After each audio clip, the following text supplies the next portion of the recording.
What devastating tragedy at your child's school was easily preventable? The manila envelope arrived at 3:47 p.m. on a Tuesday, exactly 8 months after I buried my daughter Emma. My hands shook as I pulled out the maintenance records, pages and pages of inspection reports that the Riverside School District claimed never existed. Bus number 247, brake failure imminent, do not operate. The date stamp showed September 15th, Emma died on September 23rd. In bus number 247. I set the documents on my kitchen table and stared at the words until they blurred. For 8 months, Superintendent Margaret Hayes had looked me in the eye during school board meetings, her voice steady and professional as she repeated the same lie. Our investigation concluded this was an unfortunate case of driver error. Mr. Patterson simply lost control on that curve. But here was mechanic Tony Rodriguez's signature on a work order demanding $3,200 in immediate brake repairs. Below it, Assistant Transportation Director Kim Walsh had scrawled in red ink, budget denied. Keep unit in service. Drivers advised to use extra caution. Extra caution.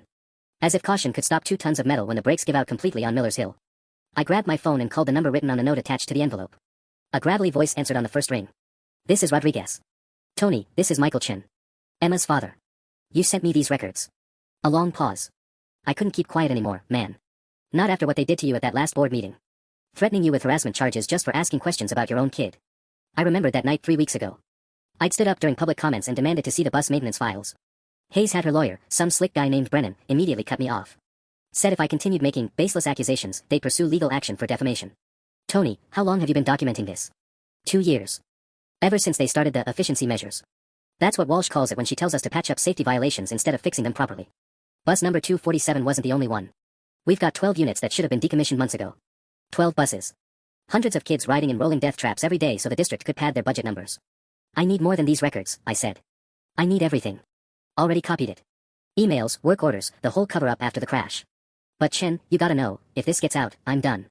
23 years with the district, and Hayes will make sure I never work in transportation again. They killed my daughter to save $3,000, Tony. I know. That's why I'm doing this. After I hung up, I walked to Emma's bedroom and sat on her bed. Her stuffed elephant, Mr. Peanuts, still sat on her pillow where she'd left it that last morning. She'd kissed my cheek and said, "See you after school, Daddy," just like every other day. Except there was no after school. Just a phone call at 4:15 p.m. and the sound of my world ending. I picked up the maintenance records again. This wasn't about money anymore. Hayes and her corrupt little circle had turned our school district into a machine that sacrificed children for budget line items. They'd threatened parents, silenced whistleblowers, and destroyed evidence. But they'd made one mistake. They'd assumed a grieving father would eventually give up and go away. They were about to learn how wrong they were. The first email in Tony's flash drive made my stomach turn. It was dated September 16th, 1 week before the crash, from Transportation Director Kim Walsh to Superintendent Hayes. Asterisk Margaret, Mechanic Rodriguez is being difficult about bus number 247. Claims we need immediate brake replacement, $3,200, plus 2 other units he's flagging. I've told him these are recommendations, not requirements. We can stretch these buses until December when the new budget cycle starts. The drivers know to take it slow on hills. Kim asterisk. Hayes' response came 2 hours later, asterisk handle it. Board meeting Thursday and we're presenting the balanced transportation budget. Any emergency repairs will raise questions we don't need right now, asterisk. My hands clenched around my coffee mug. They'd literally scheduled Emma's death around a board meeting. I scrolled deeper into the files. There were dozens of similar exchanges, dating back 18 months. A pattern of deferred maintenance, ignored safety warnings, and intimidation of mechanics who pushed too hard. But it was the folder labeled Post-Incident Damage Control that made my blood run cold. September 24th, 6:47 a.m. From Margaret Hayes. To Kim Walsh, District Legal Counsel James Brennan. Asterisk the driver, Frank Patterson, has agreed to accept full responsibility in exchange for pension preservation and legal immunity. Official cause, driver error on hazardous curve. Brake inspection reports prior to incident have been moved to secure storage. Kim, ensure Rodriguez signs the updated NDA with enhanced penalty clauses. We cannot have maintenance staff contradicting the official narrative, asterisk. They bought off the driver. Frank Patterson, a 58-year-old man with 30 years of clean driving record, had taken the blame to protect his retirement. But that meant he knew. He knew about the brakes, knew my daughter died because of their greed, and he'd stayed quiet. I grabbed my phone and dialed information. Frank Patterson on Elm Street, please. His wife answered. Patterson residence. Mrs. Patterson, this is Michael Chen. Emma Chen's father. I need to speak with your husband. A sharp intake of breath. Oh honey, Frank's not, he's not doing well since the accident. The guilt, you know. He barely leaves the house. Please. I have information about what really happened that day. 5 minutes later, I was driving across town to a small ranch house with an overgrown lawn. Frank Patterson answered the door looking like he'd aged a decade in 8 months. His eyes were hollow, his shoulders stooped.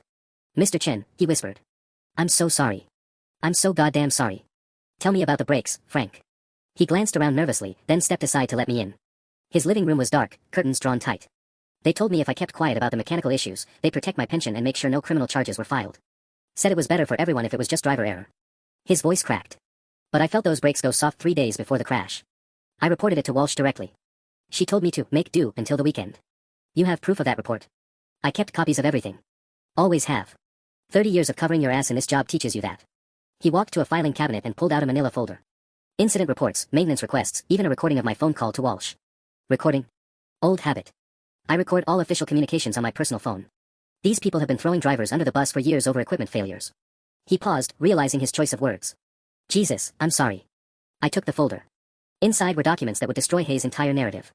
Frank's maintenance requests, Walsh's dismissive responses, even a witness statement from another driver who'd experienced brake problems with the same bus. Frank, they're going to come after you when this gets out. Let them. I should have gone public the day after it happened. Should have told you the truth at Emma's funeral instead of hiding behind their lawyers. He met my eyes for the first time. Your little girl died because I was a coward. No, I said firmly. She died because they're criminals. But now we're going to prove it. That night, I spread everything across my dining room table like a war room. Tony's maintenance records, Frank's incident reports, and the email chains formed a damning timeline of institutional negligence. But as I organized the evidence, my phone rang.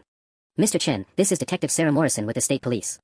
I understand you've been asking questions about the school bus accident involving your daughter. My pulse quickened. That's right. I think we should meet. There are some things about this case that have been bothering me for months. Can you come to the station tomorrow at 10 a.m.? What kind of things? A pause. The kind that don't add up when you've been investigating traffic accidents for 15 years. I arrived at the state police barracks early, clutching a briefcase full of evidence. Detective Morrison was a woman in her 40s with sharp eyes and calloused hands. She led me to a conference room where a thick file sat open on the table. Mr. Chen, I'm going to be straight with you. The Riverside School District never cooperated with our investigation. Superintendent Hayes claimed the crash scene evidence was handled internally and that they provide us with their findings. We never received those findings. What does that mean? It means they interfered with a criminal investigation. She pulled out a photograph of bus number 247's wreckage. Look at these brake lines. You see that corrosion? That doesn't happen overnight. This bus should have been condemned months ago. I opened my briefcase and slid Tony's maintenance reports across the table. September 15th, 8 days before Emma died. Morrison's eyes widened as she read. Jesus Christ. They knew. She looked up at me. Where did you get these? A mechanic with a conscience. But detective, there's more. I handed her Frank Patterson's folder and the email chains. They bought off the driver and destroyed evidence. For the next hour, Morrison photographed every document while I explained the timeline. When I finished, she sat back in her chair. This isn't just negligent homicide anymore. This is conspiracy, obstruction of justice, and criminal endangerment. But Mr. Chen, I need you to understand something. Hayes has connections. The school board president, Carol Martinez, is married to District Attorney William Martinez. My stomach dropped. The DA is involved. Not directly, but there's been pressure from above to keep this case closed. My captain got a call from the DA's office last month telling us to stop harassing the school district after I requested additional evidence. So what do we do? Morrison smiled grimly. We go over their heads. I have a contact at the state attorney general's office, someone who specializes in public corruption. But I need more than documents. I need witnesses willing to go on record. Tony Rodriguez will testify. So will Frank Patterson. Good. But Hayes will retaliate the moment she finds out we're building a case. She's already threatened you with harassment charges. Next time, she might follow through. As if summoned by our conversation, my phone buzzed with a text from an unknown number. Asterisk Mr. Chin, this is James Brennan, legal counsel for Riverside School District. Please contact my office immediately regarding your recent activities. Failure to respond within 24 hours may result in legal action. Asterisk. I showed Morrison the message. She shook her head. They're scared. Good. That means they know their house of cards is falling down. She stood up and shook my hand. Mr. Chen, I'm going to make you a promise. Before this is over, everyone responsible for your daughter's death will face justice. But you need to be prepared, it's going to get ugly before it gets better. As I drove home, I thought about Emma's favorite bedtime story, where the brave princess defeats the dragon. She always asked me to read the part where the princess gets knocked down but gets back up stronger. Hayes had no idea what kind of dragon she'd awakened. That evening, I was reviewing Detective Morrison's notes when my doorbell rang. Through the peephole, I saw a young woman with dark hair pulled back in a ponytail, shifting nervously from foot to foot. Mr. Chin. I'm Jessica Walsh. Kim Walsh's daughter. I opened the door cautiously. Kim Walsh was the transportation director who'd signed off on keeping Emma's death trap in service. What do you want? My mom doesn't know I'm here, she said quickly. But I heard your conversation with the mechanic the other day. Tony Rodriguez is my boyfriend. My pulse quickened. Come in. Jessica sat rigidly on my couch, clutching her purse. Mr. Chen, my mom's been acting strange since the accident. Drinking more, taking anxiety medication. Last week I found her burning papers in our backyard fire pit at 2 a.m. What kind of papers? Work stuff. But when I got closer, I saw the school district letterhead before they turned to ash. She was crying and kept saying, they'll ruin us all over and over. Jessica's hands trembled. Then yesterday, Tony told me what really happened to your daughter.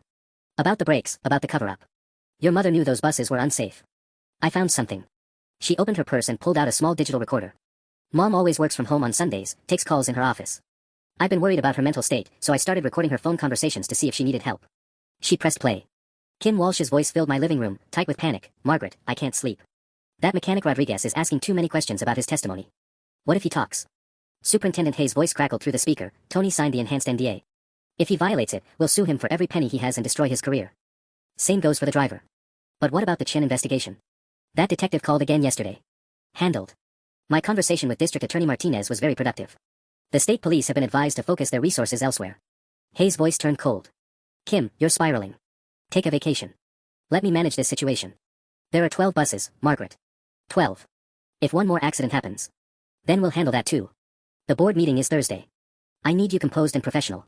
Our budget presentation shows we're operating the most cost-effective transportation system in the state. The recording ended.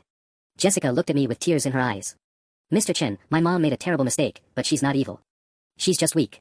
Hayes controls everything, threatens everyone. But she's also documenting everything to cover herself. What do you mean?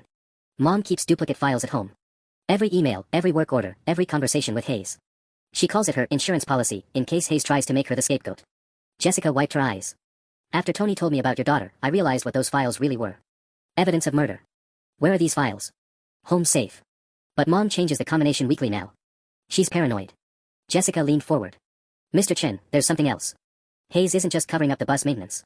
She's been skimming money from the transportation budget for 2 years. The cost savings she brags about.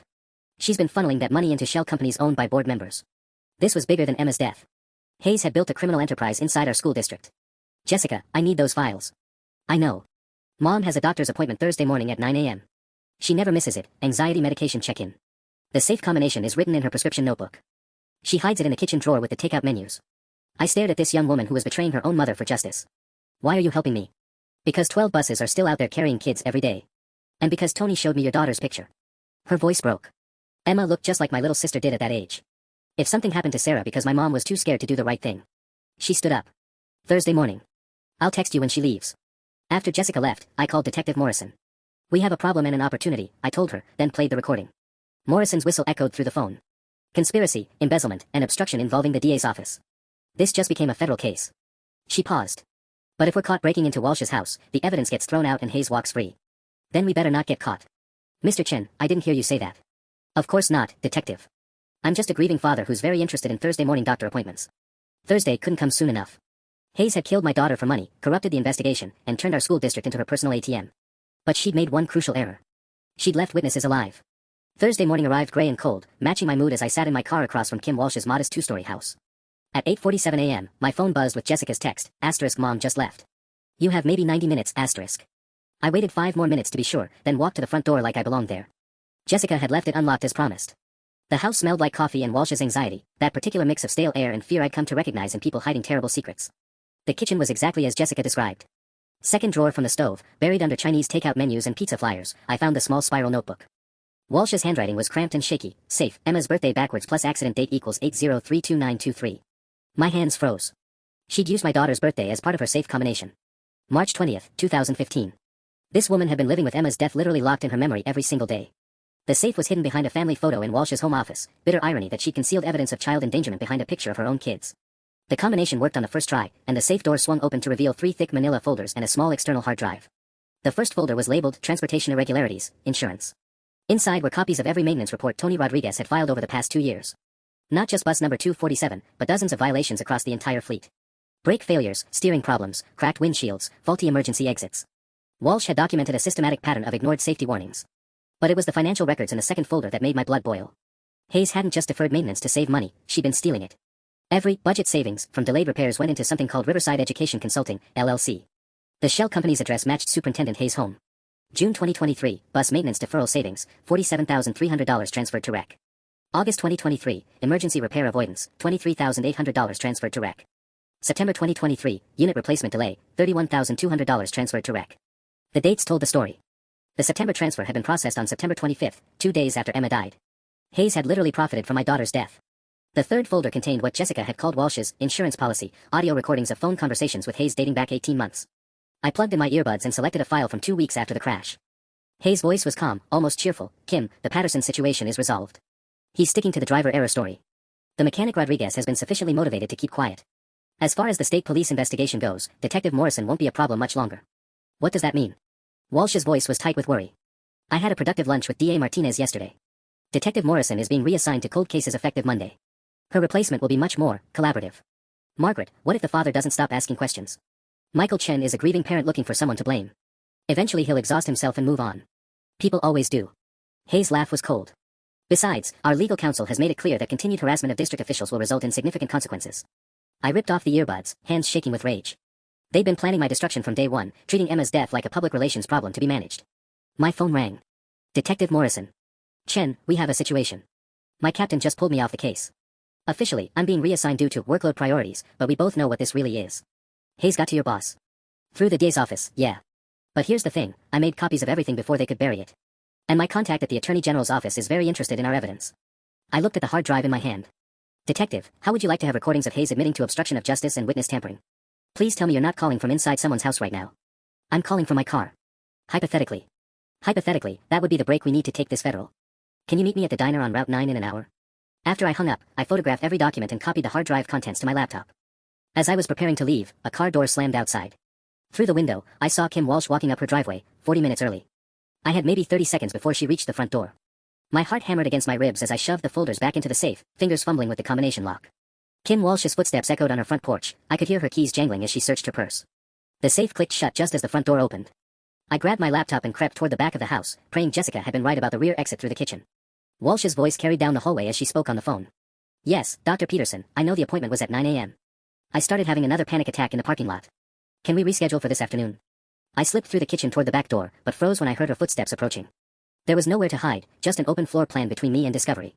Walsh rounded the corner and stopped dead, her phone clattering to the floor. Who the hell are you? Her voice was shrill with terror. Then recognition dawned. Oh my God. You're Emma's father. We stared at each other across her kitchen. Kim Walsh looked like she'd aged a decade since I'd last seen her at a school board meeting. Dark circles ringed her eyes, her hands trembled, and she'd lost at least 20 pounds. Mrs. Walsh. I kept my voice steady. We need to talk. You broke into my house. She backed away, reaching for her phone. I'm calling the police. Go ahead. Tell them why you have recordings of Margaret Hayes admitting to obstruction of justice hidden in your safe. Her hand froze halfway to the phone. How do you, Jessica? Oh God, Jessica, what did you do? She did what you should have done 8 months ago. She told the truth. Walsh sank into a kitchen chair, her composure crumbling. You don't understand. Margaret destroys people who cross her. She's already ruined 3 teachers who ask too many questions about budget allocations. She'll make sure I never work again, sue me for breach of contract, maybe even. She killed my daughter, Kim. The words hung in the air between us. Walsh started crying, deep, wrenching sobs that shook her entire body. I know, she whispered. I know, and I've been dying inside every day since it happened. But I have 2 kids, Mr. Chin. If I lose my job, if Margaret blacklists me from education, I can't support them. My ex-husband doesn't pay child support. So you chose your comfort over my daughter's life. I chose my children's future over doing the right thing, and I hate myself for it. She looked up at me with red-rimmed eyes. But Emma wasn't the first, Mr. Chin. There was an incident 2 years ago in Millbrook District. A bus with faulty steering crashed into a tree. 3 kids hospitalized. Margaret was assistant superintendent there before she came here. My blood went cold. This has happened before. She got promoted after successfully managing the crisis. Convinced the board it was weather-related, not mechanical failure. The parents settled out of court with NDAs. Margaret learned that covering up safety violations was actually good for her career. I sat down across from her, my laptop between us. Kim, I have copies of everything in your safe. The financial records, the maintenance reports, the recordings. In 1 hour, this all goes to the state attorney general. They'll destroy me. They already destroyed you. Look at yourself, you're taking anxiety medication, burning evidence in your backyard, using my dead daughter's birthday in your safe combination. You're not living, you're just surviving. I leaned forward. But you can still do the right thing. Walsh was quiet for a long moment, staring at her hands. Finally, she spoke. There's something else. Something not in those files. Margaret's been pressuring the board to approve a new transportation contract with a company called Riverside Vehicle Solutions. Let me guess, another shell company. Owned by her brother-in-law. The contract would give them exclusive maintenance rights for all district buses at triple the current rate. She's planning to claim it's necessary after recent safety concerns come to light. Walsh's voice turned bitter. She's going to use Emma's death to justify a contract that'll make her family rich. When's the vote? Next Tuesday's board meeting. She needs it approved before the state audit in December. Walsh looked at me with something that might have been hope. But if the board members knew what was really happening. I opened my laptop and showed her the copied files. Kim, I'm going to give you one chance to save yourself. Help me expose Margaret Hayes, testify to everything you know, and maybe you can get immunity from the Attorney General. And if I don't, then you go down with her. Because I'm not stopping until everyone responsible for Emma's death pays the price. Walsh nodded slowly. What do you need me to do? That afternoon, Kim Walsh sat across from Detective Morrison and me in the state police conference room, her hands shaking as she signed the cooperation agreement. The Attorney General's office had moved fast. Within 2 hours of receiving our evidence, they'd granted Walsh immunity in exchange for her full testimony. Mrs. Walsh, said Assistant Attorney General Rebecca Torres, a sharp-featured woman who'd driven down from the Capitol, let's start with the Millbrook incident you mentioned. Walsh took a shaky breath. Margaret was assistant superintendent there from 2021 to 2023. In March 2022, bus number 41 crashed into a tree on Riverside Avenue. The steering column had been reported faulty 3 weeks earlier by their head mechanic, but Margaret convinced Transportation Director Paul Morris to defer the repairs. Torres made notes. What happened to the children? 3 kids hospitalized. 2 with broken bones, 1 with a concussion. But Margaret spun it as a weather-related accident, said the driver hit black ice. She buried the maintenance reports and pressured Morris to back up her story. Where's Morris now? Dead, Walsh said quietly. Heart attack 6 months later. His wife told me at the funeral that the stress of lying about the accident had been eating him alive. I felt sick. Hayes had been killing children and destroying lives for years, moving from district to district like some kind of educational serial killer. Mrs. Walsh, Torres continued, tell us about the financial arrangements. Walsh opened her purse and pulled out a manila envelope.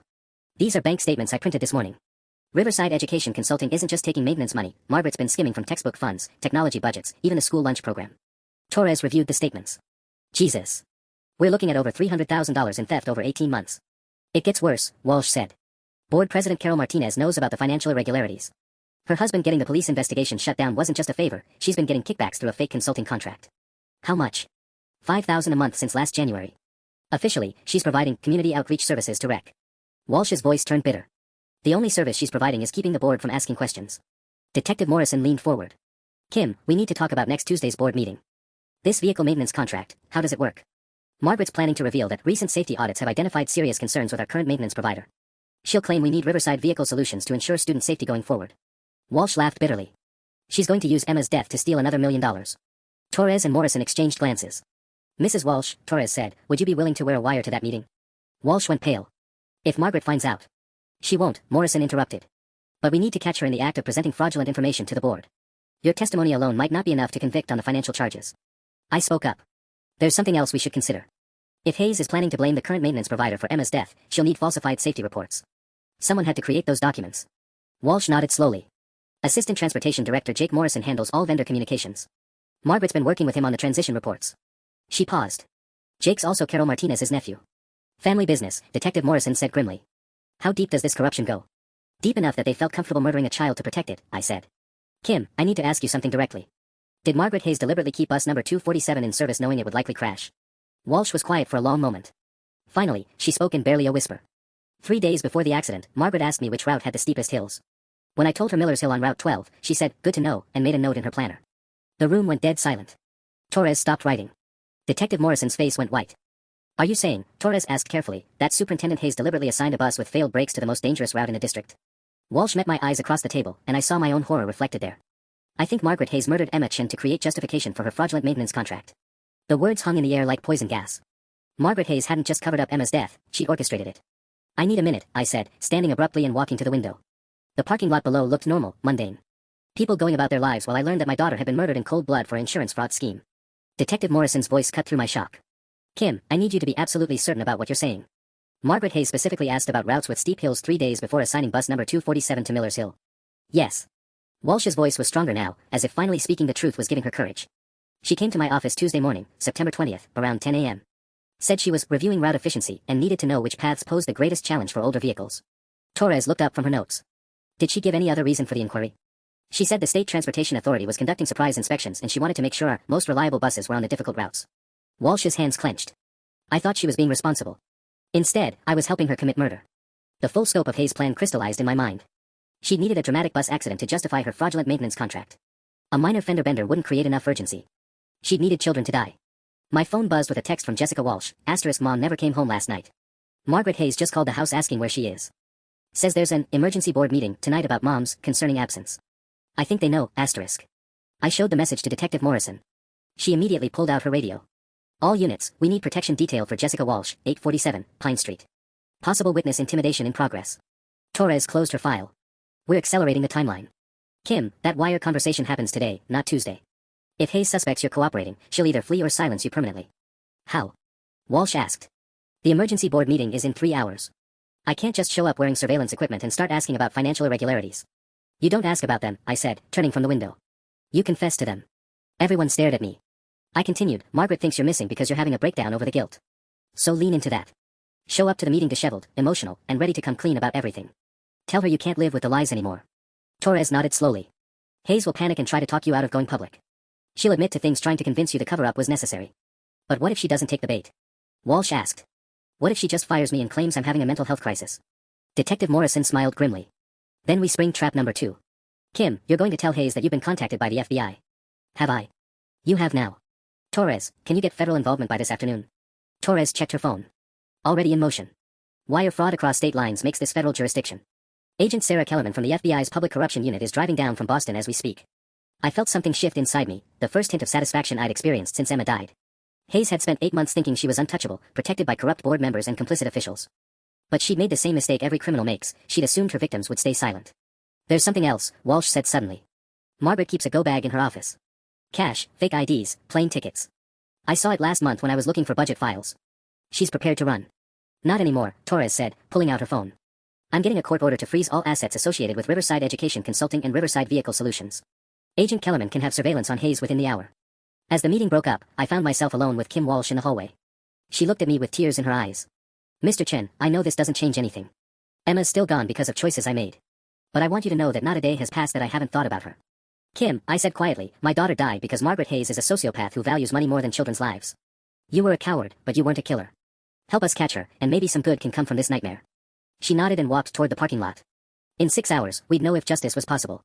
Or if Hayes would slip through our fingers like she had in Millbrook. The emergency board meeting was held in the district's administrative building at 7 p.m., 30 minutes before Kim Walsh was scheduled to walk in wearing an FBI wire. I sat in my car across the street, watching through binoculars as board members arrived. Agent Kellerman's voice crackled through my earpiece. Chen, we've got eyes on all entrances. If Hayes tries to run, we'll have her. Through the conference room windows, I could see Margaret Hayes pacing behind the long table, her usual composure cracked. She kept checking her phone and glancing at the door. Board President Carol Martinez sat rigidly in her chair, while the other 3 members looked confused about why they'd been summoned on such short notice. At 7:28 p.m., Kim Walsh's Honda pulled into the parking lot. She sat in her car for a full minute, gathering courage.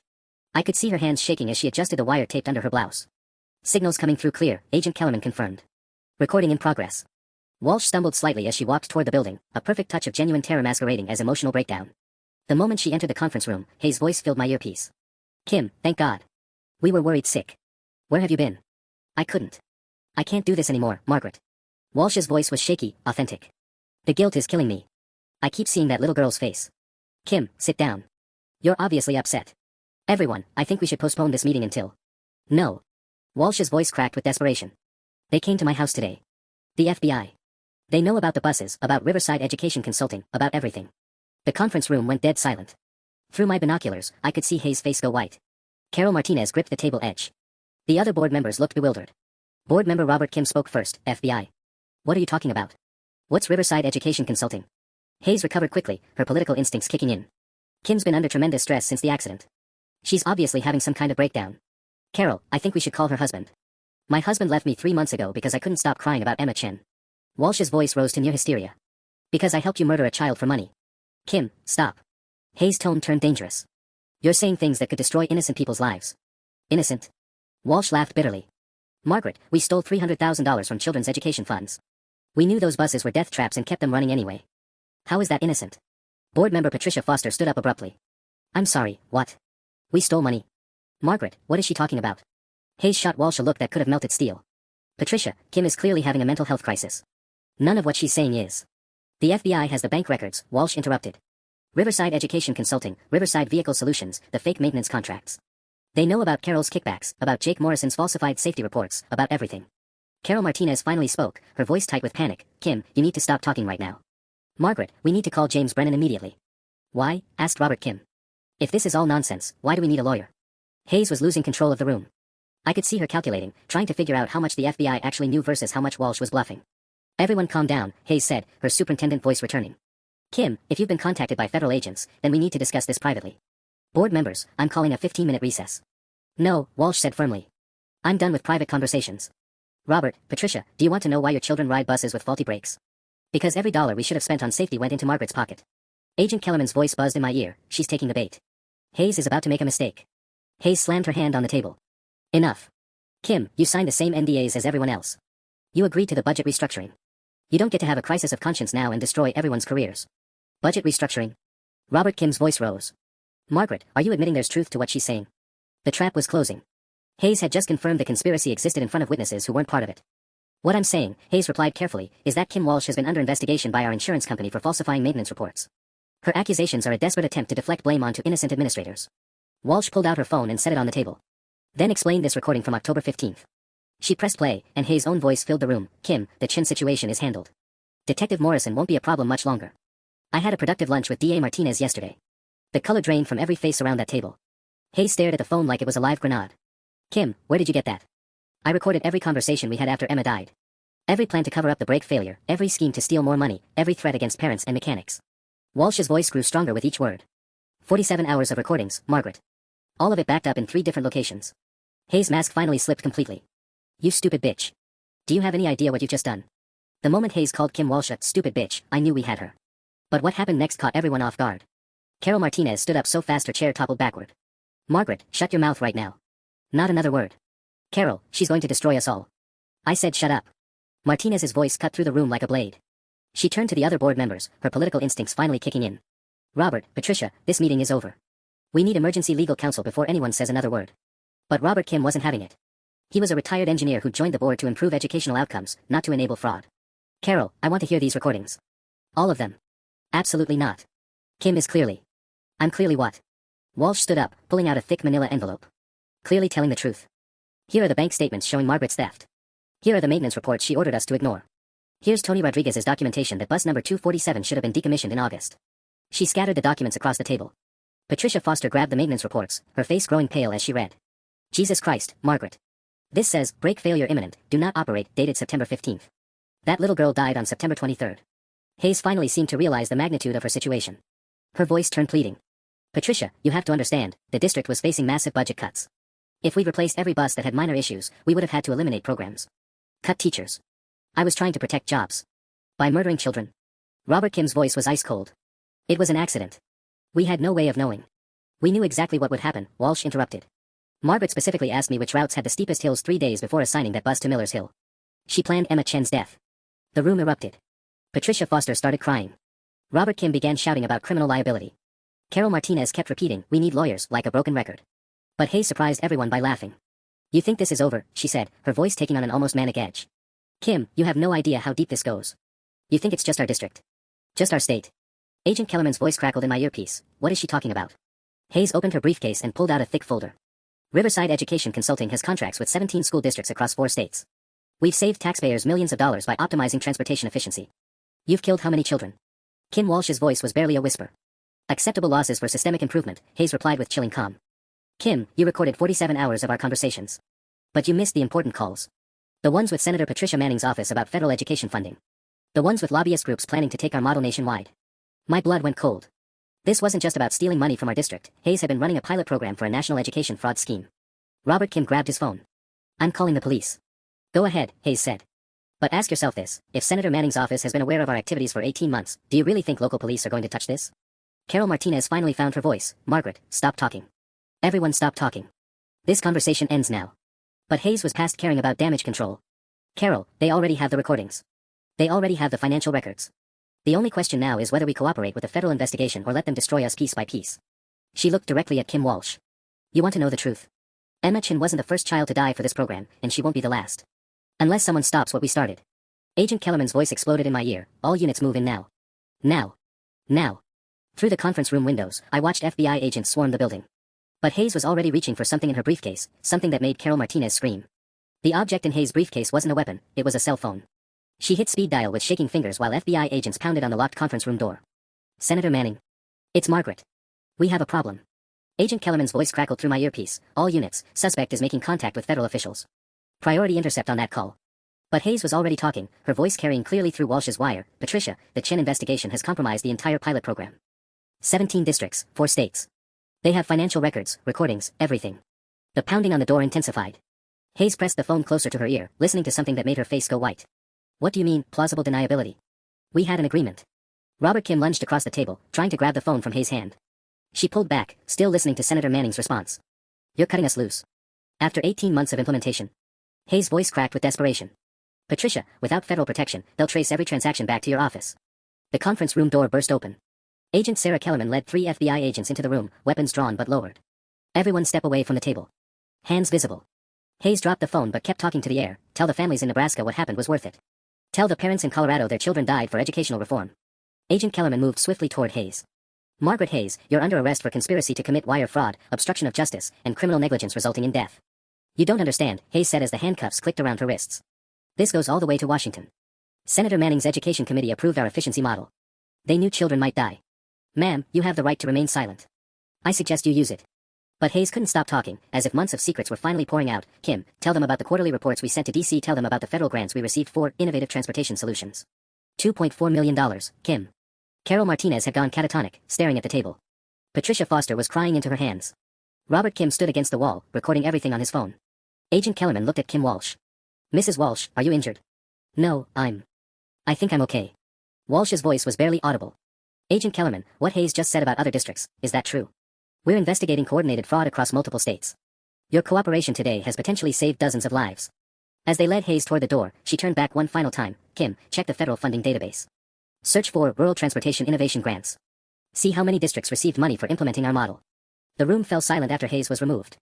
Agent Kellerman addressed the remaining board members. Ladies and gentlemen, this is now a federal crime scene. We'll need individual statements from each of you. I removed my earpiece and walked toward the building. After 8 months of fighting for answers, Margaret Hayes was finally in custody. But her final words echoed in my mind. Emma wasn't the first, and without intervention, she wouldn't be the last.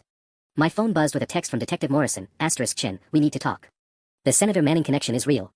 This case just became national news, *. Inside the building, I could hear Kim Walsh giving her statement to federal agents. Her voice was stronger now, no longer carrying the weight of terrible secrets. But as I looked at the government sedan pulling away with Hayes in the back seat, I realized our fight was just beginning. Emma's death had exposed something much larger than local corruption. It had uncovered a conspiracy that reached the highest levels of government. The FBI field office in downtown Springfield buzzed with activity at 6 a.m. the next morning. Agent Kellerman had called me at dawn, her voice tight with urgency. Chen, we need you here immediately. The Senator Manning connection is bigger than we thought. I found myself in a conference room filled with whiteboards covered in names, dates, and financial figures. Detective Morrison was already there, along with Kim Walsh and 2 federal agents I hadn't met before. Mr. Chen, Agent Kellerman began, overnight we executed search warrants on 17 school districts across 4 states. What we found is a coordinated conspiracy involving federal education grants totaling over $40 million. She pointed to a map dotted with red pins. Nebraska, Colorado, Arizona, Vermont, all implementing identical transportation efficiency programs. All receiving rural transportation innovation grants. All experiencing unusual numbers of bus-related accidents. Kim Walsh spoke up, her voice steadier than I'd heard it in months. Margaret wasn't lying about the quarterly reports. I helped prepare them. We documented every accident, every cost savings, every efficiency metric achieved through deferred maintenance. How many children? I asked, dreading the answer. Agent Morrison, the second federal agent, consulted his tablet. Preliminary data shows 43 serious accidents across the 17 districts over 18 months. 7 fatalities, including Emma. 7 dead children. Emma wasn't alone in this nightmare. Here's what makes this federal, Agent Kellerman continued. The Rural Transportation Innovation Grant required districts to implement specific cost-cutting measures designed by Riverside Education Consulting. School boards thought they were following federal guidelines. Detective Morrison leaned forward. It gets worse. We traced the grant money. It didn't originate from the Department of Education's normal budget. It came from a discretionary fund controlled by Senator Manning's office. Discretionary meaning what? I asked. Meaning she could distribute it without normal oversight or approval processes, Agent Morrison replied. Essentially, Manning created a shadow program to test whether acceptable child casualties could justify massive education cost savings. The room fell silent. Kim Walsh put her head in her hands. Oh God. We were guinea pigs. All of us. Agent Kellerman pulled up files on her laptop. We executed a search warrant on Senator Manning's office at 5 a.m. Found communications between her staff and Hayes dating back 2 years. The program was designed to generate data for a national education reform bill. She read from one of the seized documents. Preliminary analysis suggests 15 to 20 annual fatalities nationwide would be acceptable losses if transportation efficiency measures could save $200 million annually in federal education spending. They put a price on children's lives, I whispered. Gets better, Detective Morrison said grimly. The reform bill was scheduled for introduction next month. If these pilot programs had stayed hidden, Congress would have mandated Hayes' maintenance deferral model for every school district receiving federal transportation funding. How many children would that have killed? Walsh asked. Agent Morrison's face was grim. Conservative estimate. 300 annually. My hands clenched involuntarily. Emma's death had been a test case for mass murder disguised as education reform. Where's Senator Manning now? I demanded.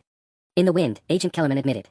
Her office claims she's on a fact-finding mission in Europe, but we suspect she fled jurisdiction. We've frozen her accounts and issued federal warrants. What about the other districts? The families who lost children. We're coordinating with local authorities in all 4 states. Every family will be contacted today. Agent Kellerman looked at me directly. Mr. Chen, we need you to speak with the other parents.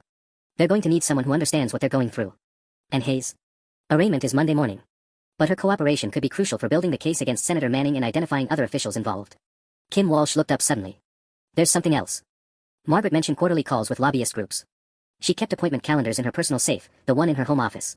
We already have search teams at her residence, Agent Kellerman confirmed. As the meeting concluded, I found myself staring at the map of affected school districts. 17 red pins representing thousands of children riding in deliberately sabotaged buses every day. Emma's death had started as a local tragedy. Now it was exposing a conspiracy that reached the Senate and threatened children nationwide. My phone rang. The caller ID showed a Nebraska area code. Mr. Chin. This is David Rodriguez. My daughter Sophia died in a bus crash last month in Omaha. The FBI said you might call. Said our cases were connected. Another father. Another dead child. Another family destroyed by Margaret Hayes' greed. Mr. Rodriguez, I said, we need to talk. The conference call with parents from the other affected districts lasted 3 hours. By the time we hung up, I understood the true scope of what Margaret Hayes and Senator Manning had orchestrated. David Rodriguez from Omaha spoke first. His 8-year-old daughter Sophia had died when bus number 156's brakes failed on a steep residential street, sending the vehicle through a playground fence. The district blamed it on driver inexperience, he said, his voice hollow. Said our regular driver called in sick that day. Maria Santos from Phoenix joined next. Her 10-year-old son Carlos survived their district's crash with a shattered pelvis and traumatic brain injury. They told us the steering failure was a manufacturing defect. Even helped us file a lawsuit against the bus company. Her bitter laugh echoed through the speaker. Turns out they were covering their own tracks. One by one, the stories emerged. Vermont, twin brothers killed when their bus rolled over due to suspension problems that had been documented for months. Colorado, 5 children hospitalized when faulty emergency exits trapped them during a fire caused by deliberately ignored electrical issues. Arizona, a 12-year-old girl paralyzed when her bus's floor collapsed from structural damage that maintenance crews had reported repeatedly. The pattern was identical across all 17 districts. Documented safety violations, ignored repair orders, and administrators who blamed unforeseen circumstances when children inevitably died or suffered catastrophic injuries. Mr. Chen, said Thomas Wright from Burlington, Vermont, the FBI showed us documents from Senator Manning's office. Did you know they were tracking our lawsuits? Making sure settlements stayed under certain dollar amounts to avoid federal attention. Agent Kellerman's voice crackled through the conference line. We found correspondence showing Manning's staff coordinating with district lawyers to keep settlements below $500,000 per incident. Anything higher would trigger Department of Education oversight. They literally budgeted for our children's deaths, Maria Santos whispered. After the call ended, I sat alone in my kitchen, staring at Emma's school photo on the refrigerator. She'd been so excited about 3rd grade, about her new teacher Mrs. Patterson, about riding the big kid bus with her friend Lucy. None of us knew she was climbing aboard a murder weapon disguised as student transportation. My phone buzzed with a text from Agent Kellerman. Hayes wants to make a deal. Claims she can provide evidence that Manning's conspiracy extends beyond education. Meeting tomorrow at 9 a.m. I called Detective Morrison immediately. What kind of evidence? Transportation was just the pilot program, she explained. Hayes is claiming Manning used similar tactics with infrastructure projects, healthcare initiatives, even military contracts. Always the same model: identify acceptable casualty rates, implement cost-cutting measures, document the results. How many people are we talking about? If Hayes is telling the truth. Potentially thousands over the past 5 years. That evening, Kim Walsh knocked on my front door. She looked better than she had in months, sleeping, eating, no longer carrying the weight of deadly secrets. Michael, I wanted you to hear this directly from me, she said as we sat in my living room. The FBI offered me full immunity in exchange for testifying against Manning. But I'm also resigning from the district, effective immediately. Good, I said simply. There's something else. Hayes had life insurance policies on the transportation department staff. Including the drivers. Kim's voice shook. If Frank Patterson had died in that crash instead of just taking the blame, she would have collected $200,000. I felt my blood turn to ice. She insured the people she was planning to destroy. Margaret Hayes isn't just a corrupt administrator, Michael. She's a sociopath who turned child murder into a business model. Tomorrow, I would sit across a table from the woman who orchestrated my daughter's death. And for the first time since September 23rd, I was genuinely afraid of what I might do when I saw her face. The Federal Detention Center felt like a tomb as Agent Kellerman led me through 3 security checkpoints toward the interview room. My hands hadn't stopped shaking since I'd gotten dressed that morning, knowing I was about to face the woman who'd murdered Emma for money. Mr. Chen, Kellerman said as we approached the final door, Hayes has been talking non-stop since yesterday. Her lawyer can barely control her. She seems to think cooperation will save her from life in prison. What's she offering? Everything. Manning's entire network, other federal programs, even international connections. Apparently this transportation pilot was just one piece of something much larger. The door opened to reveal Margaret Hayes sitting at a metal table, looking nothing like the polished superintendent who terrorized school board meetings. Her gray hair was unwashed, her orange jumpsuit wrinkled, her hands cuffed to a chain around her waist. But her eyes still held that calculating coldness I remembered. She looked up when I entered, and for a moment, something that might have been shame flickered across her face. Michael, she said quietly. I wondered if you'd come. I took the seat across from her, fighting every instinct to leap over that table and strangle her with my bare hands. Tell me about the insurance policies, Margaret. Her lawyer, a nervous-looking man named Peterson, immediately interjected. My client is prepared to provide information relevant to the federal conspiracy charges in exchange for. I want to hear about the insurance policies first, I said, never taking my eyes off Hayes. Hayes looked at her lawyer, then back at me. Michael, you have to understand, the transportation program was designed to be self-funding. Every aspect had to generate revenue or reduce costs. Including betting on whether your employees would die. The insurance policies were risk management. If something happened to key personnel during program implementation, the district needed financial protection. Her voice was clinical, detached. Frank Patterson's policy was worth $200,000. Tony Rodriguez's was $150,000. Even Kim Walsh had coverage. Agent Kellerman leaned forward. Mrs. Hayes, whose idea were the life insurance policies? Senator Manning's chief of staff, Rebecca Torres. She said all pilot programs needed comprehensive risk mitigation strategies. Hayes' voice grew stronger, as if talking about technical details made the horror more palatable. The policies weren't just for transportation staff. Every teacher, administrator, and support worker in all 17 districts was covered. My stomach dropped. How much total coverage? Peterson tried to stop his client, but Hayes was already answering, $47 million across all 17 districts. If the program had expanded nationwide as planned, we were looking at coverage exceeding $2 billion. Jesus Christ, Kellerman whispered. You weren't just planning to kill children. You were planning to kill anyone who might expose the conspiracy. Not planning. Hayes said quickly. The policies were precautionary. But yes, if someone became problematic and something unfortunate happened, the program would benefit financially. I felt bile rising in my throat. Who else was problematic, Margaret? She met my eyes directly for the first time.